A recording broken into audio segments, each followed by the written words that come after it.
Hi, pre-calculus. Today we're going to talk about graphing sine and cosine. So the graphs of sine and cosine look like waves, all right? And they are actually called sinusoids.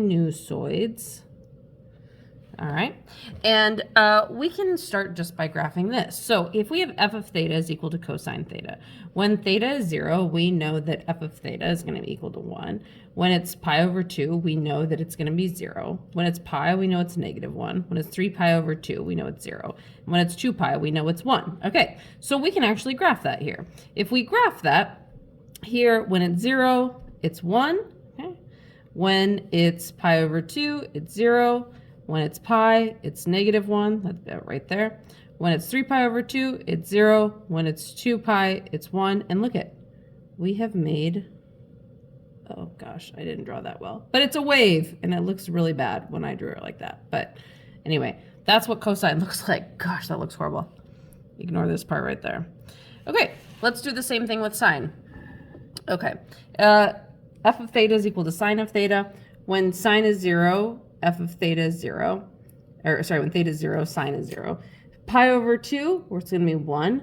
At pi, it's going to be 0. At 3 pi over 2, it's going to be negative 1. And at 2 pi, it's going to be 0. And we can graph that as well. So at 0, 0, we've got a point here. At pi over 2, we're at 1. At pi, we're at 0. At 3 pi over 2, we're at negative 1. And at 2 pi, we're at 0. So again, we can draw a wave here, a graph, okay? And again, I'm not drawing this very well, but you get the idea, okay? So let's talk about these a little bit more. We have a standard equation for sine and cosine. So f of theta is equal to a times the cosine of b times theta. And f of theta is equal to a times the sine of b times theta. And we can identify these parts of our equation like amplitude, period, frequency. So the amplitude is equal to the absolute value of a, which is in front of sine or cosine. And that is, here's our formal definition, but basically this is just how far up and down the graph goes, okay? How far it moves up and down. And the period, this is equal to 2 pi over b. That's the cycle when the change is required. So this is like how long it takes to repeat. Okay, you can just think of it like that. And the frequency is just the reciprocal of the period. So the frequency is just equal to b over 2 pi. And this is the number it completes after one theta value, okay? So let's go through an example here. We have f of theta is equal to 3 sine of 2 theta. We want to identify the amplitude, the period, and the frequency. Well, the amplitude is going to be equal to 3, and the absolute value of 3 is 3. The period is going to be equal to that b, which in this case, it's going to be 2 pi over b, so that's going to be 2 pi over 2, which in this case is just equal to pi, right? And the frequency is the reciprocal of that, so it's just 1 over pi, right? So we can actually graph this if we want. Since it's sine, we'll start at 0, 0, okay? And our amplitude is 3, so we know this is going to go up. And since our period is pi, we're going to go up again at pi, up again at 2 pi, up at negative pi, up at negative 2 pi. And we're going to be going down in between there, right? So down at pi over 2, down at 3 pi over 2, down at negative pi over 2, down at negative 3 pi over 2, okay? And our amplitude is 3, so we're going to go up 3 in between all of those ups and downs. We start going up and we go down here. We're going to go down 3, up 3, down 3, over here, okay?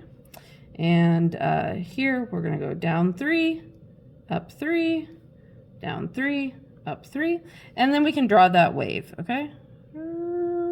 It doesn't look great, and actually it should not have sharp edges the way that mine does, but you know, I'm not great at this, so just the drawing part. Okay, let's do another one. Here we have g of theta is equal to negative 2 cosine of 1/2 theta. Okay, so here our amplitude is 2, right? Because absolute value of a negative 2 is 2. The period is going to be 2 pi over 1/2, which is equal to 2 pi times 2 over 1, which is equal to 4 pi, okay? And the frequency is going to just be equal to 1 over 4 pi, okay? All right, so let's graph this. If our amplitude is 2 and this is cosine, we know that actually we're going to start our 0, 0, and we're going to start down here because it's negative. We're going to be at a -2, okay?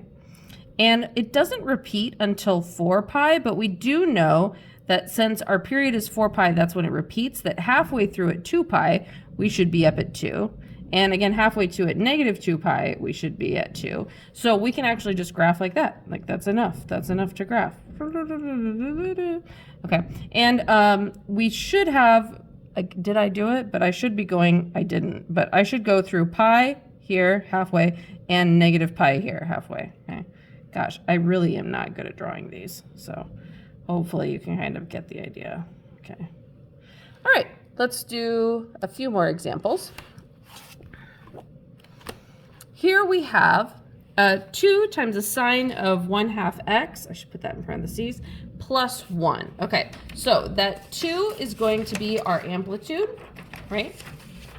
So 2 is going to be our amplitude, and our period is going to be equal to, again, 2 pi over 1/2, which we already know is 4 pi. And our period is 1 over 4 pi. So actually the same as last time. But since this time is sine, where 0, 0 is going to be part of it, right?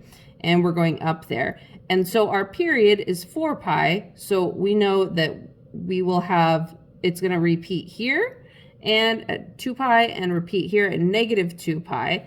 And since our amplitude is 2, halfway through at 2, pi is up here at 2 and down here at -2, and we can draw that. All right, good. Okay, here we have y equals 3 minus 4 cosine of 2x. You can actually think of this as -4 cosine of 2x plus 3.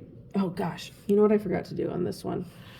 I did this wrong, so I'm going to go back and I'm just going to do it in another color, so you can actually see what my mistake is. I'll do it in blue. I forgot to deal with this plus 1. This plus 1 means that my graph should start here, up 1, right there. So this entire graph needs to shift up 1, okay? Shift up 1. And so I can redraw it. The blue is actually the correct one, right? So ignore the red, the pink, because the blue is the right one. Okay, let's go back to pink. Well, maybe I won't mess this one up. So here we have our amplitude is 4.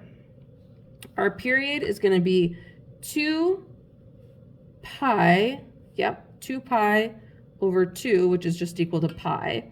And so our frequency is 1 over pi, okay?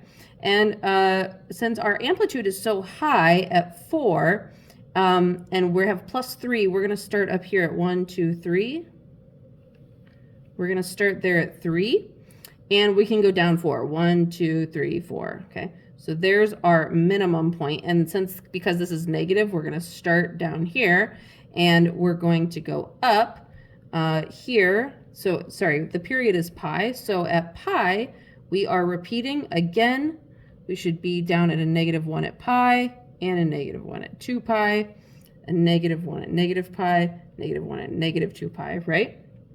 And our amplitude is 4. So from that like center point here at 4, we can go up 4 at pi over 2. So 1, 2, 3, 4.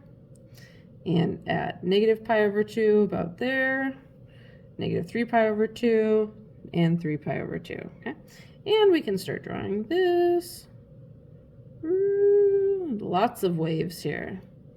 Okay, kind of fun. Great. Okay, let's finish out here with these 3 examples. Hopefully that's, I don't know if it looks, okay.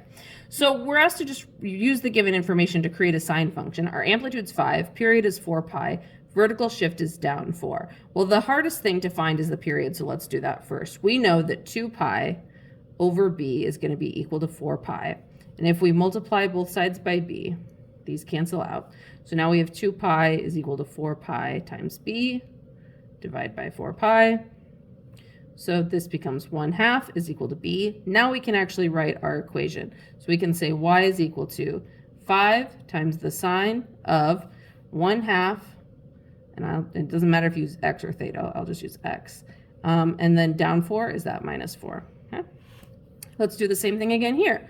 Again, period's the hardest part, so we know that 2 pi over b is equal to 2/3. So multiply by b. So we get 2 pi times b is equal to 2/3. Wait, no, not times b. What am I doing here? 2 pi is equal to 2/3 b. Then we're going to multiply by 3 over 2. Those 2's are going to cancel out. So 3 pi is equal to b. So we can write our equation here. So y is equal to 3 times the sine of 3 pi times x. Oh my gosh. Hold on.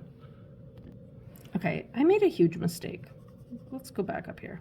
All right. 2 pi over b is equal to 2/3. So times b, these cancel. So 2 pi is equal to 2/3 b times 3 over 2 times 3 over 2. So actually, no, this is 3 pi. Okay, I made a mistake in my previous notes. So anyway, that doesn't matter. But so I've got that, and then up 1, that's going to be +1. Okay, I think I didn't make a mistake. For some reason, my other notes say 6 pi, but I don't know. We can find it in class. Okay, finally, let's write a cosine function. Okay, so this looks like, since it's cosine, and we're going down to 1, 2, 3, 4 here, and we're going up 2, we know that it's not quite centered here. Our amplitude, okay, we can say our amplitude, since it's centered, when we go through the center there, it's going to be 3, right?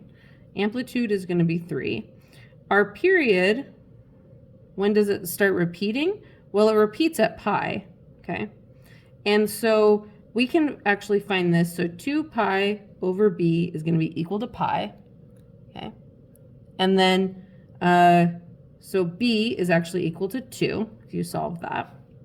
And we know that this is actually shifting down 1, right? From where this goes. So since it's not centered there, it's going down 1. So we can write this y is equal to 3 times the cosine of 2x minus 1. Okay, that's it. Hopefully that makes sense. We'll go over it in class, and I look forward to seeing you then. Thank you. Goodbye.